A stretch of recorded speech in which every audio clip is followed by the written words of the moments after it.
there was an inability to make the boy into what he needed to be to function on his own. And you see that a lot with raising boys, where they need their moms early on, and they need that nurture, and they need that motherly support, that motherly touch. But moms cannot make boys into men. I know predators, and those are predators. Acknowledge return command. What are they saying? They want me to come with them. Tell them you're already home. I am already home, thank you. You do not belong here. This is a wilderness. And I am a wild robot. All right, everybody, welcome back to another episode of the Watch Well podcast. My name is Parker, and this is my co-host, Nick. And we get a drum roll. Nick, how was your week? You know the awkward part about that question? It's not my answers. You probably think it's my answers. It's not my answers. Do you know what the awkward part is? No, I don't. It's always more than a week since the last time we've done this. So, like, in my head, I'm thinking about all of the time that's passed since we've been in a room, you know, virtually or together to do an episode. But I'm doing well. So as we record this is February, and so the end of the year was kind of rough. It's been a while since we've recorded anything together, but yeah, doing well. Excited to do this episode. Just you and I again. This will be the first time in a long time that it's just been you and I. I love our guests, and it's so fun when we have somebody new come on the podcast, but there's just a special place in my heart to just get back together with you and talk about a movie. Like, it's just, It brings back old memories, and now we're doing it on the podcast. But before we go any further, I don't want to forget. So we want you guys to know that there is an event coming up that we're going to be at. It's called the Dangerous Friends Conference, put on by Clear Truth Media. It's happening March 13th and 14th in Monclova, Ohio. So we're going to be there. There's going to be tons of speakers. The Blazes, Steve Dace is going to be there. Rosaria Butterfield, Jamie Bambrick, Stephen Whitlow. I'm trying to remember them all. Seth Gruber, Michael Foster, John Roseman, I believe, is going to be there. So it's going to be a great time. They're calling it the Dangerous Friends Conference because when you are friends and you are post-denominational, it's dangerous to be friends. We unify around primary doctrine. We discuss, not divide, over secondary doctrine. So there's a lot of discussion. So dangerousfriends25.com is where you can get your ticket. And if you use WatchWell25, one word, two capital W's, WatchWell25, you can get $25 off your ticket. Come to Dangerous Friends in March. Come see us. We will have a podcast booth there. You may even find yourself on a Watch Well episode. You can come check us out. Maybe talk about a movie, get a free t-shirt. We're going to have t-shirts there. We're going to stickers, and it's going to be a great time. You're going to come meet a lot of fun people, a good time of fellowship with other believers. So, Dangerous Friends, 25, March 13th and 14th. We hope to see you there. Nick, let's talk about a movie. Let's talk about a movie. Go ahead. Let's do a rundown. And I kind of feel like I'm forgetting something, but I think it's because we're so used to having guests on. Yeah, we're used to introducing the guest, and we're used to letting them kind of take control of everything because that's how we do it with guests. That's so funny. So go ahead. Let's do the rundown, and then I want to talk about, after we do the rundown, I want to talk about ratings. Okay. Let's do that. So we got The Wild Robot. That's what we're talking about. This is a new animated movie that came out, I think it was in October of this past year. Director is Chris Sanders.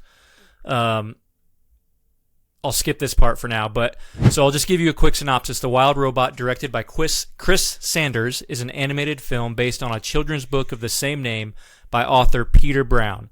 It is about a robot named Roz that is shipwrecked on a deserted island. Roz must learn to adapt to its new surroundings as she becomes the adoptive mother of an orphan goose named Bright Bill. So what are you thinking about ratings? So this is a PG-rated movie. I'm not sure if that's what you were getting at, or if you were talking about like IMDb and things like that. No. I was talking about the PG, and so full disclosure, I actually watched this with both of my boys. So for those that don't know, the audience members listening, maybe I have a 4-year-old, and actually I should start saying 5. He's 5 on Monday, and Riker will be 2 in March. So we'll say 5 and a 2-year-old, and we watched them, and we watched this movie. Did you watch this with Lincoln? Yeah. Okay. Yeah, so I watched this with my she was 7 at the time that we watched it. Yeah. Okay, so she was 7. But she's 7 now. But what was her reaction to the movie? I'm interested because when we watched it, me and both of my boys, we watched it. Ronan was just engulfed in it. He was engulfed. But Riker was, and I know he's 2. Some people in the comments might ridicule me, like 2-year-old or whatever, like they're scared of everything. But he really liked a lot of the movies, and Riker even laughed at some of the scenes. He thought some of them were funny, but I actually thought that it was kind of a scary movie for kids, for PG. Yeah. So we recently watched The Fellowship of the Ring, and there were parts in The Fellowship of the Ring that my daughter thought was too scary. She made it through just fine, but then when we tried to watch The Two Towers, which obviously that's PG-13, and she's young, but Lord of the Rings is kind of still at least appropriate. She was way too scared, and we had to turn it off, and we couldn't go any further with The Two Towers. So put that on hold. But with The Wild Robot, I agree with you that there's some visuals, there's some intense action and things where a kid could get really scared. Link didn't. She did not get scared during this. She really enjoyed it. I don't think it's her favorite, but she really enjoyed the movie. Yeah, they just did, for an animated kids movie, I thought, and this is not me being soft, but I thought the intensity of the thunderstorms were pretty scary for kids. Yeah. I really thought that. Yeah, they really they don't hold back. No. On that stuff. They don't hold back on it's not the very end, but near the end when the ship comes to get Roz, basically. Like they don't hold back on any of that. And I'm not surprised, I guess, that some of it could be a little too intense or scary for a younger kid. But it's kind of like what we always say when we do this. It really depends on the kid, right? It depends on what they have a tolerance for. Because I remember, to take it back to Lord of the Rings, when we watched the Lord of the Rings series with our boy, who's now 16, but at the time was much younger, he wasn't scared at all. Like he was in it completely, and he was probably 7 or 8 years old at the time. And I would imagine it'd be something similar for this one, where a 5-year-old might really love it, but then another 5-year-old might think it's kind of maybe a little bit too intense. Yeah, I would say that I was a little shocked, but then I would also say that if it was rated PG-13, I wouldn't be shocked. Well, I mean, it would be rated PG-13 if it were real people. Like, if everything stayed the same and it were live action, it would definitely be PG-13. What do you think about the content? Do you think it's a PG? Like, I'm just really flirting with this idea that it should have been a PG-13 movie. Not because it was super crazy bad, but I thought it really rode that line of, I mean, when you think of our movies as kids, like Fox and the Hound or Bambi, I know a lot of our childhood probably was wrapped up in Disney movies, but do you remember National Treasure?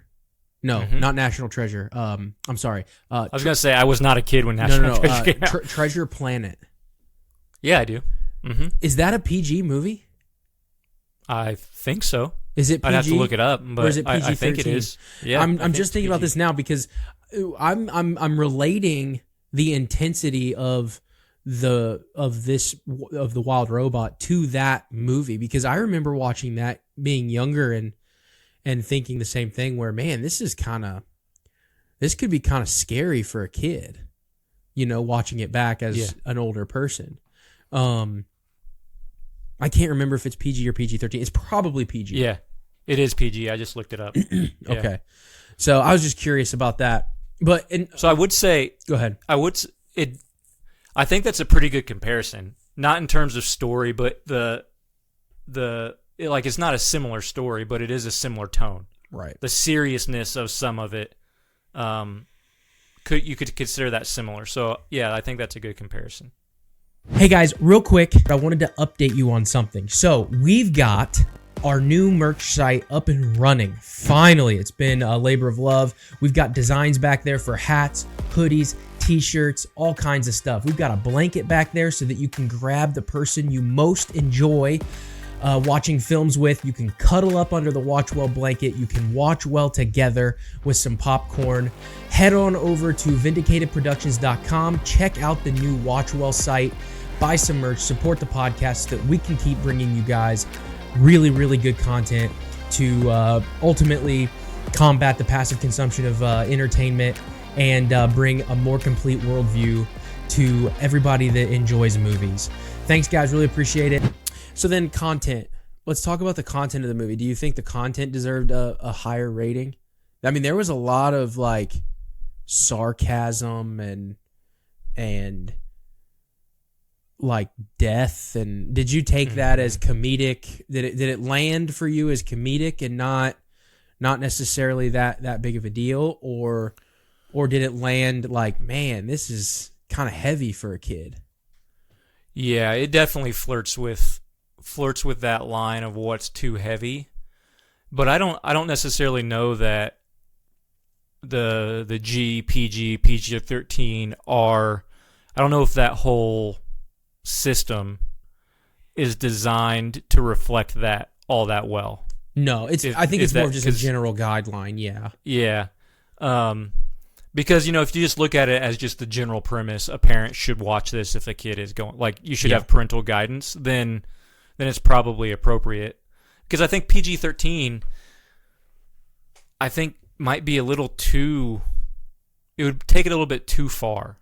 Okay. In terms of, just because I think a kid younger than 13 could watch this without a parent. Yeah. I mean, I would say yes. But it still seems... Yeah, I would probably agree.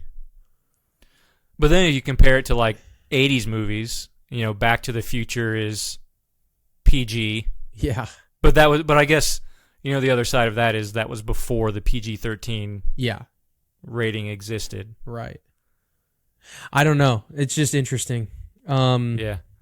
The other one I would compare it to, more recent. Have you seen Puss in Boots: The Last Wish? No, but I'm pretty sure that came from... I'm pretty sure they worked on the same movies. Probably.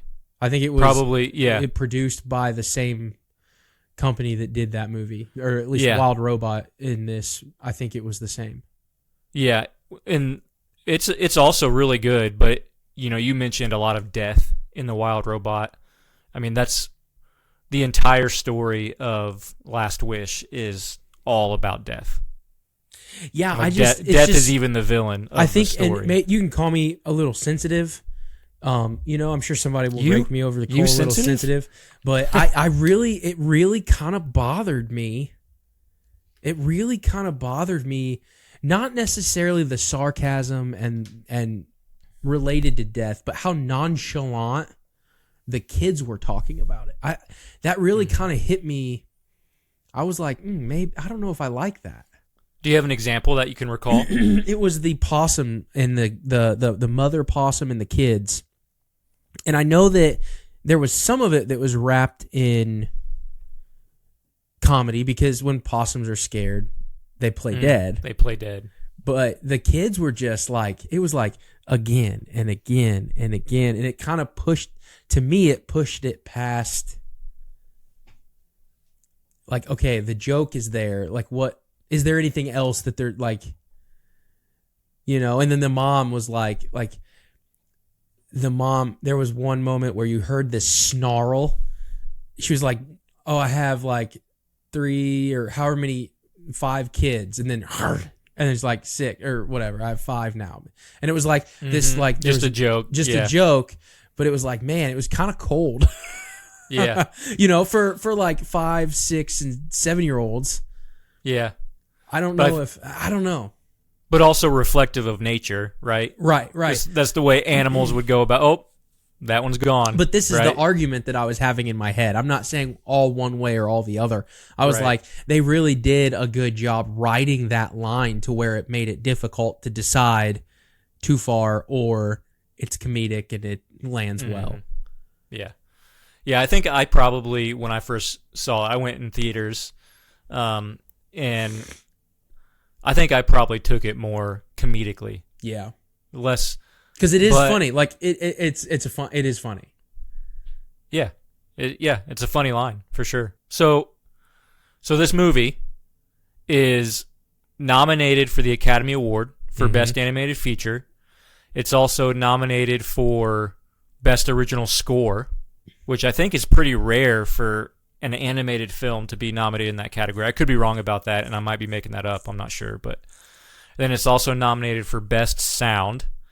It's been it was nominated and won the Saturn Award for Best Animated Feature, and it was nominated for a whole bunch of other prominent awards and award shows. So then, in addition to that, it's got an 8.2 out of 10 on IMDb. Its critic score on Rotten Tomatoes is 97%. Its audience score is 98%. So, like, this movie is universally praised. So my question to you is, do you think it's deserving of that level of praise? Like, just, it seems like everyone who has seen it and every review of it is glowing with praise for the film. Do you think it's worthy of that?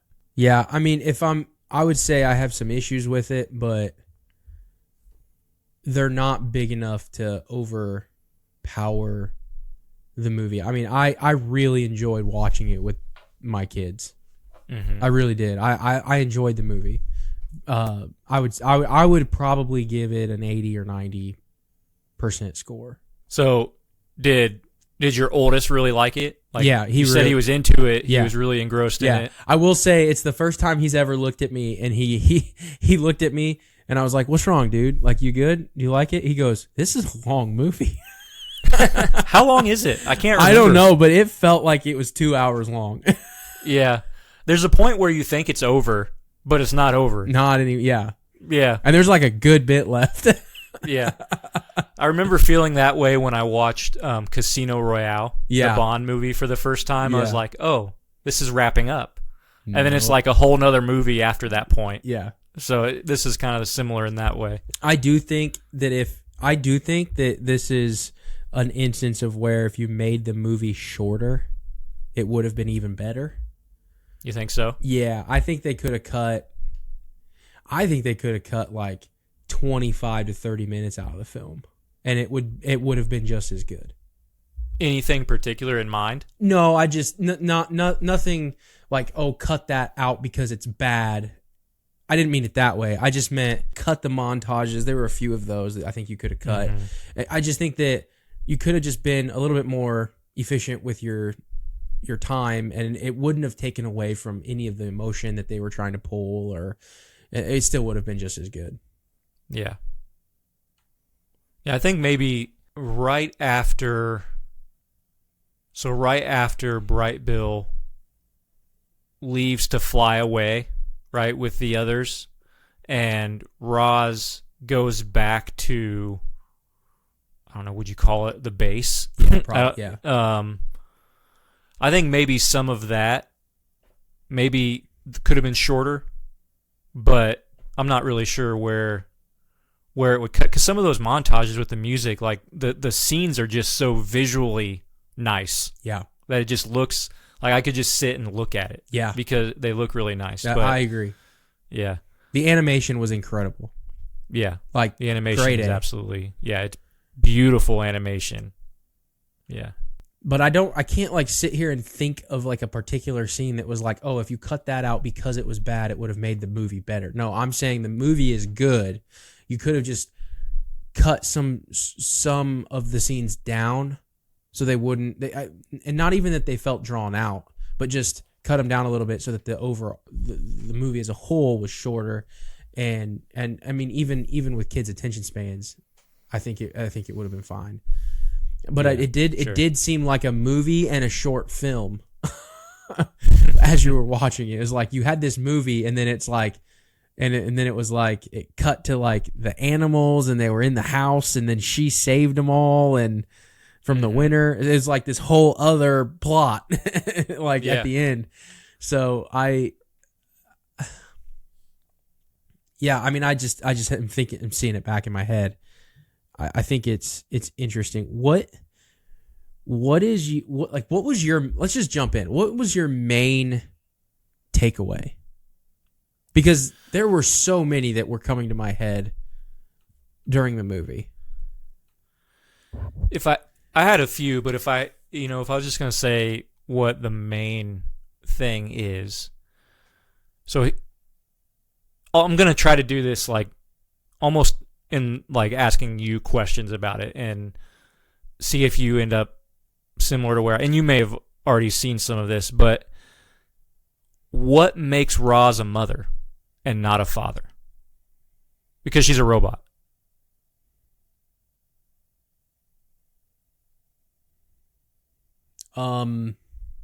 That's a good question. I hadn't thought of this.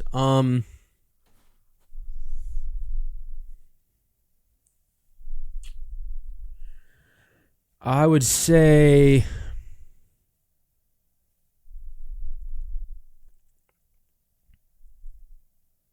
maybe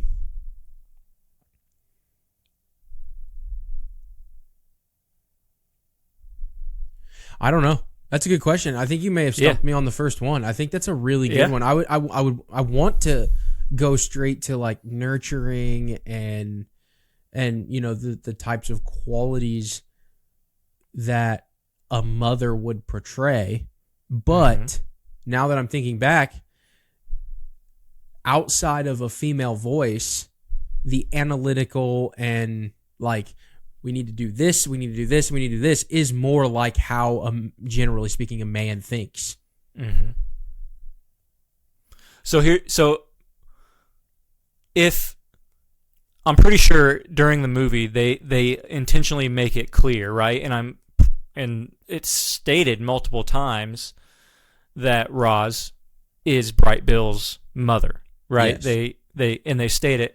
So if they never, so like just try to imagine that there's no references to mother and there's no references to father, but everything else about the movie stays the same. Would you still assume that Roz is a mother?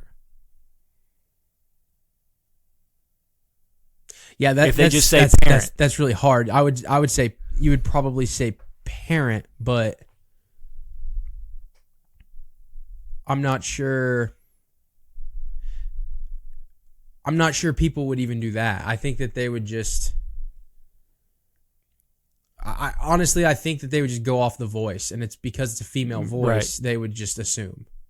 Yeah, and I think you might be right in that, but I think there's also something to the fact that one thing this movie does incredibly well is it starts to make you feel a connection to an inanimate object that should, a robot should have like no feelings and things like that. But throughout the story of the movie, it makes you start to feel a connection to Roz. And I think one of the things that it does really well is there's some very unique features, not all of them, and I think there's probably some like crossover and some between mother and father and what, roles and things like that. But I think there's some very unique features of a mother that are very prominent in the film that even if they never stated it, I still think the viewer would view Roz as a mother, even if she had an electronic voice. Because I think you're right that you hear feminine voice and you're probably you're going to make that assumption.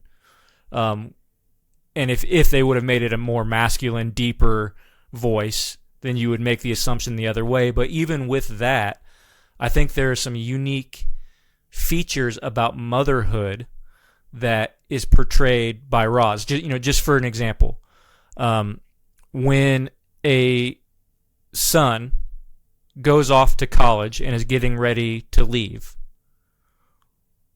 both parents would typically struggle, right? Both parents would typically be sad, but which parent typically is the one trying to hold on to their baby? Which is the parent that would typically be the one trying to keep them as their little boy? Right? It's the mother. And that's portrayed really well in this film.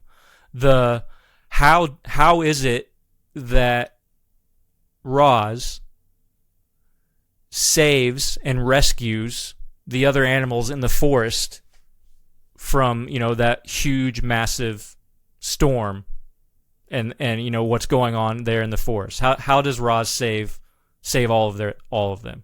She makes a home. Right. Exactly. And shows hospitality, inviting them into that home that she's made.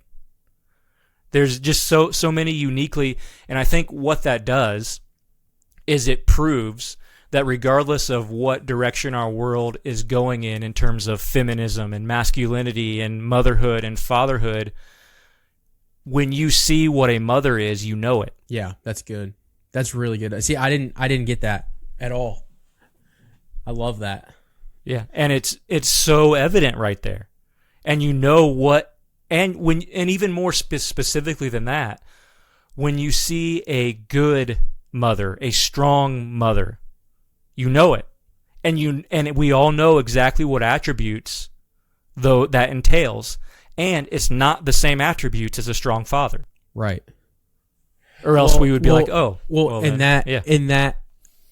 so now let's transition to the strong father, because there was an inability to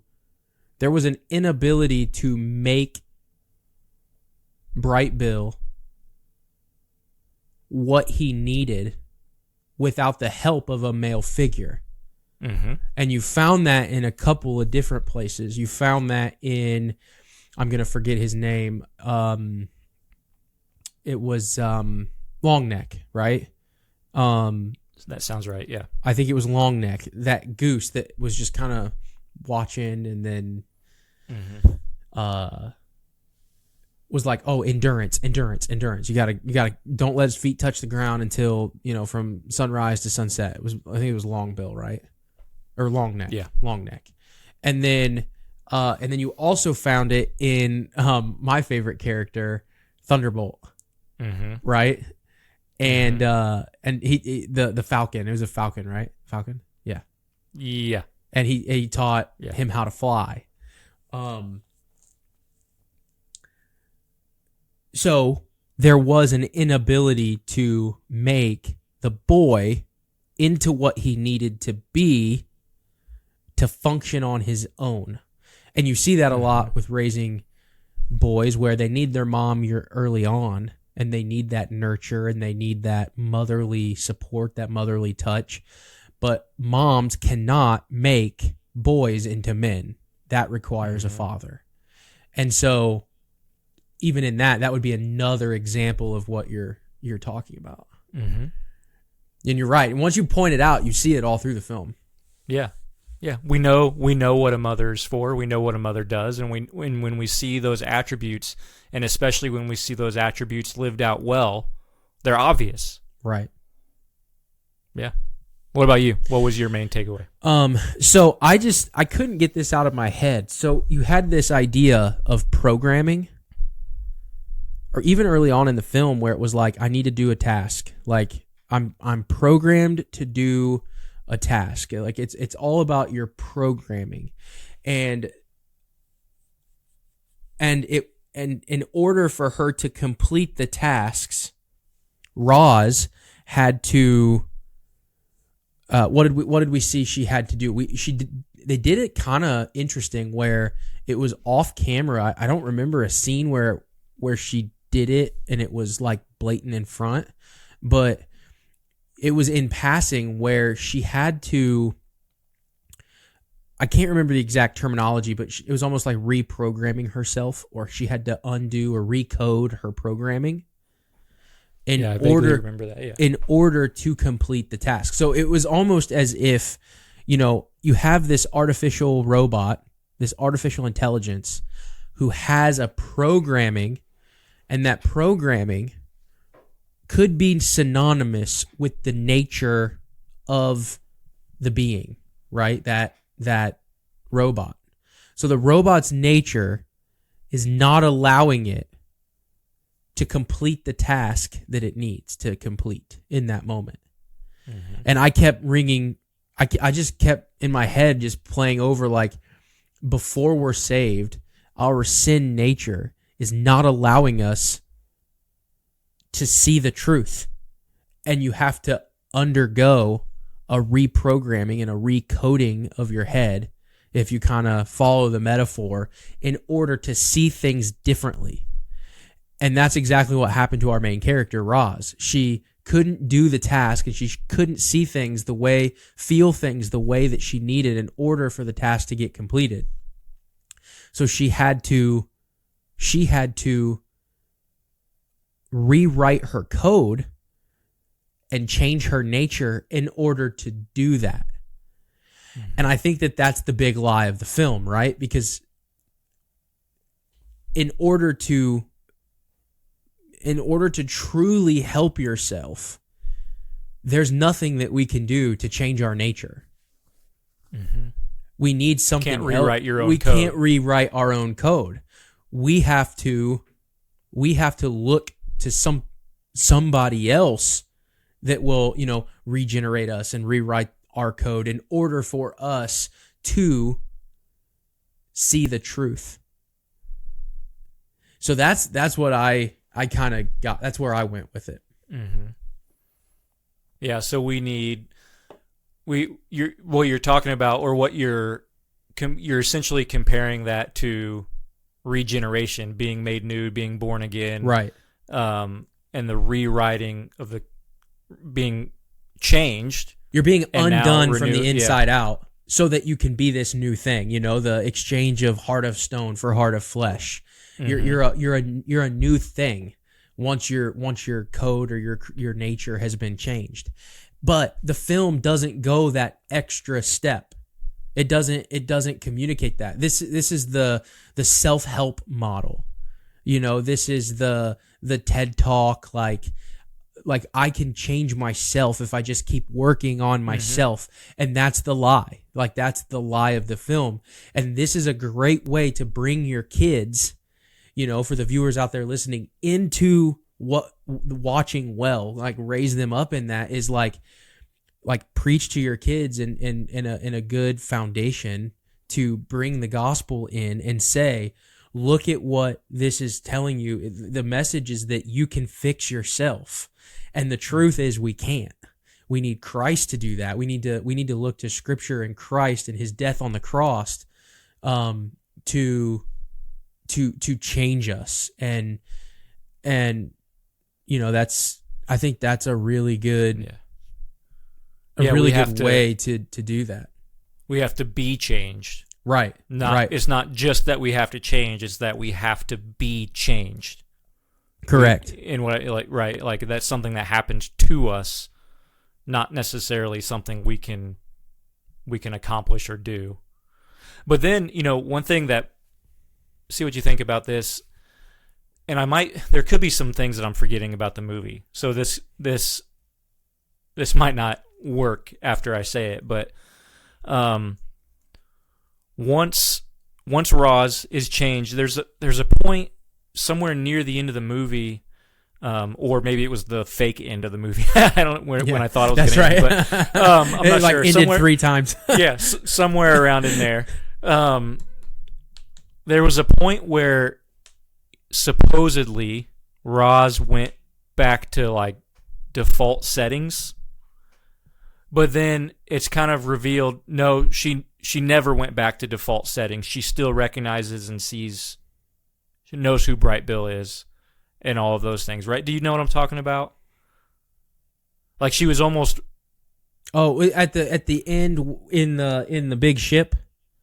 Yeah. And then she still was able to have her memories even though I remember Right. that. Yeah. I'm with you. So I guess what I'm saying there is once you've been changed, you don't go back. Yeah. Like once right. you've been rewritten, you can't just go back to default settings. Right. Right. So you can't yeah. you can't lose the change. Yeah. Yeah. Yeah, that's good stuff, man. Yeah.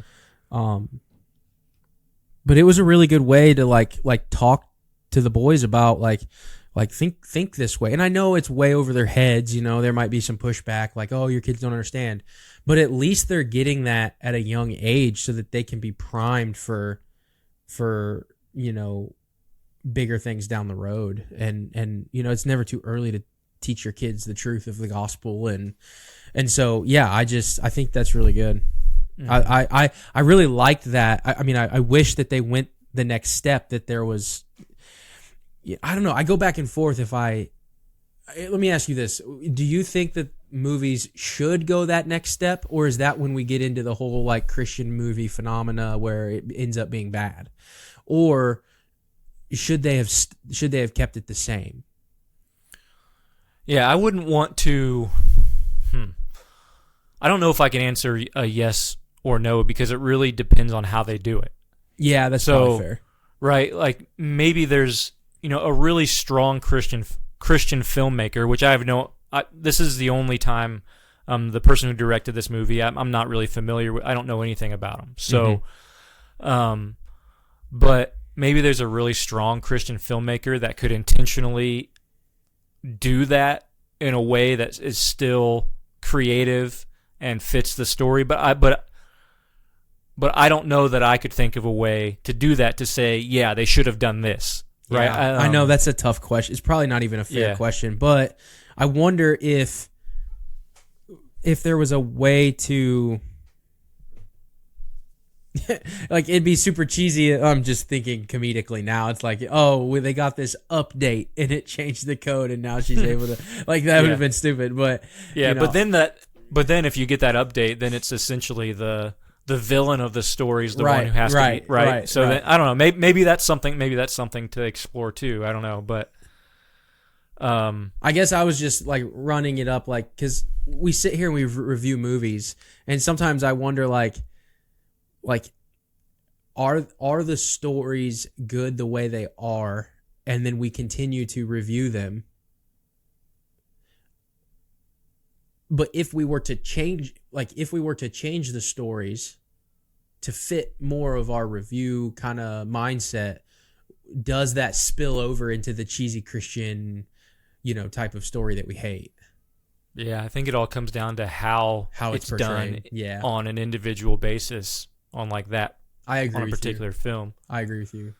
Yeah, and I think there are certain movies that that wouldn't even necessarily have to change anything. Mm-hmm. The only thing that would change is even the filmmaker would know what their story's actually about, if that makes sense, right? Like, because some movies just reflect all of this stuff so well that you don't need to change anything about it, and all that would change is the awareness of the filmmaker and doing it on purpose. Right. Which I'm sure some films do that, and we might not even necessarily know that it was on purpose. But yes. So it's just hard to really state yes, they should have added a little feature in there like that, or no, I don't know if it's done well, they could have. I don't even know how they would have added that. I'm just spitballing ideas and kind of going off the cuff at this point. So what did you think about let's talk about the opossum mother. Okay. I You're testing my memory here. I know, but I just want your general thoughts on that. And I know I watched it this morning because I really thought, like, you talk about mothering well, and I don't, like, go ahead, just give me your opinion on the opossum mother. Well, yeah, I mean, I kind of come at it from a comedic. Well, this is probably how an opossum mothers, right? Like, this is probably even better, It right? So stupid when we talk like this. This is probably how a mom. It's like, yeah, opossum. Yeah. So, if we're talking like personifying that, like the movie does, and making it a person, and then it's not a good thing. But the way, I think it's humorous. I think it's I think it helps the movie to portray it that way. Mm-hmm. So I don't know if that gets at what you're trying to ask. No, it doesn't. I just wonder if there was a little bit of like masculinizing moms by being a certain way. I did have that. I did have that thought. It's like, I don't know if there's some gender conformity happening here or if I was just being hypersensitive to that when I was watching it.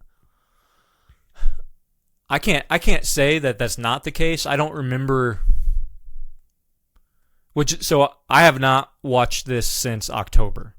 So I could be forgetting some details about exactly what you're talking about, but I don't remember thinking that when seeing it. Okay.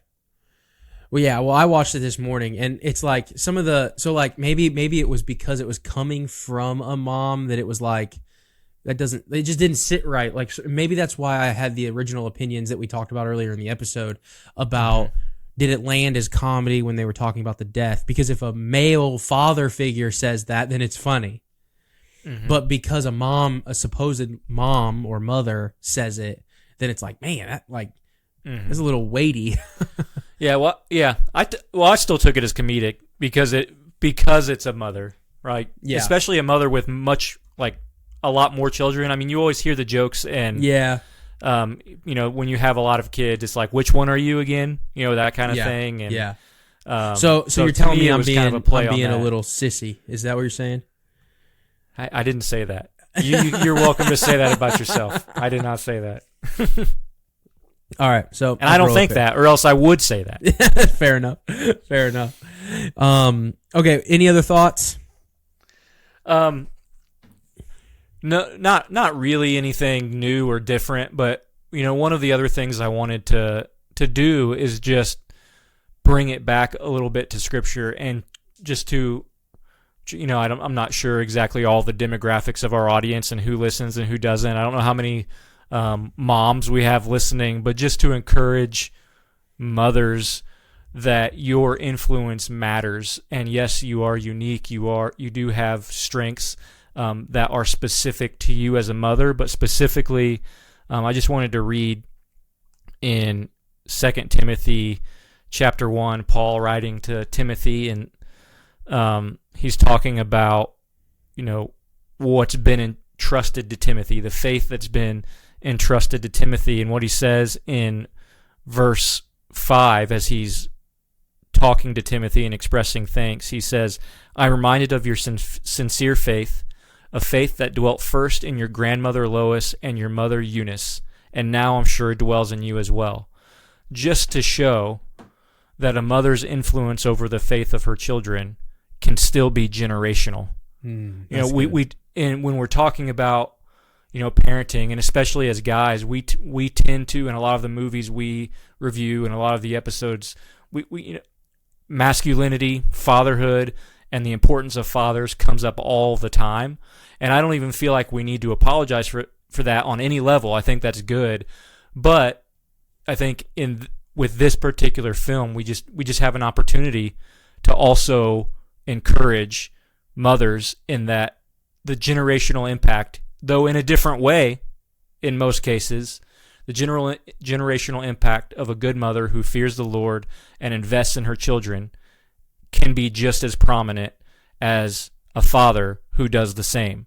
And the way that they carry that out will be unique and different, but the impact is still there, and God uses them for the good of the children and to make that impact. So yeah, because in this we have grandmother, mother, son, right? Mm-hmm. All that's generations, and that faith is passed down through generations, and it's grandmother, mother, son, and so I just wanted to.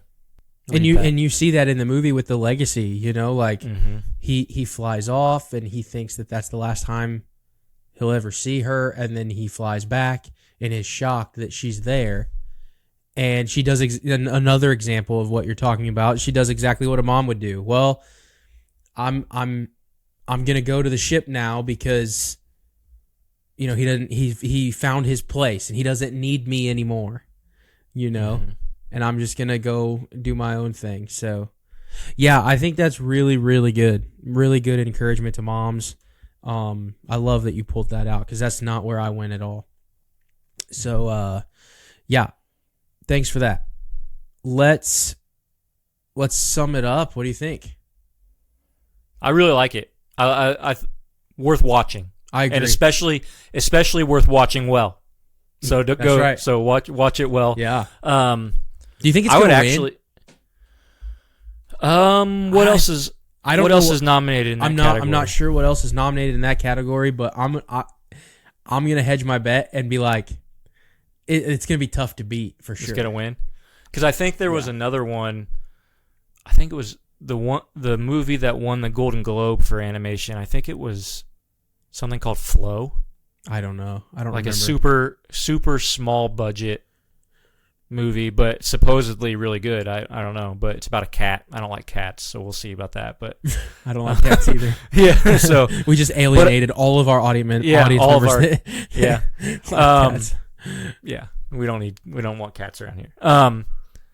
But I can't say it was the best of the 3 animated movies I saw this year that were released this year that I saw. So I saw Inside Out 2 and Despicable Me 4 and this one. And I think this was by far the best of the 3. Yeah. So in my book, it wins Best Animated Feature. So, all right. Well, there we have it, everybody. I want to thank you for your time and listening to our conversations and joining us. I want to thank you. We really appreciate your attention, and yeah, we want to grow this year. We want to reach more people. So if you could just do us a favor, if you've listened to this far, just share this episode with maybe 1 or 2 people. It's really easy. You could just copy the link in the URL or in the app, and you can just post it in a text message with 1 or 2 other people. It really helps us reach more people. Our goal is 1,500 subs on YouTube this year, and a couple hundred downloads an episode, and we're like really, really close on the downloads. But we can't do the YouTube subs without you. Yes, you. I'm talking to you. You listening. We can't do that without you. So if you could just share it with a couple of people, that'd be great. If you're listening on the audio platform, Spotify, Apple, whatever, if you could leave us a review, that would also help. The 5-star reviews helps push us to more people as well. So that would be great. We'd be thankful for that as well. And then we have our merch store, vindicatedproductions.com. Go get yourself a hoodie, a Watch Well, Bringing Death to the Passive Consumption of Entertainment t-shirt like I'm wearing right now. Go check that out in the Watchwell store. We also have the sweatshirts, the Sola by Watchwell sweatshirts. You can get a sweatshirt. You can collect all 5 of them. It says Sola on the front, and then it's got one of the 5 Solas down the arm of the sweatshirt. They're really cool. So check those out. And don't forget about the Dangerous Friends Conference, March 13th and 14th. Go check out all of those speakers. DangerousFriends25.com. You can buy your ticket. Watchwell 25. 2 capital W's, 1 word. Watchwell 25. $25 off your ticket. We hope to see you there to come make more dangerous friends. And with that, don't forget to watch well. We'll see you in the next one.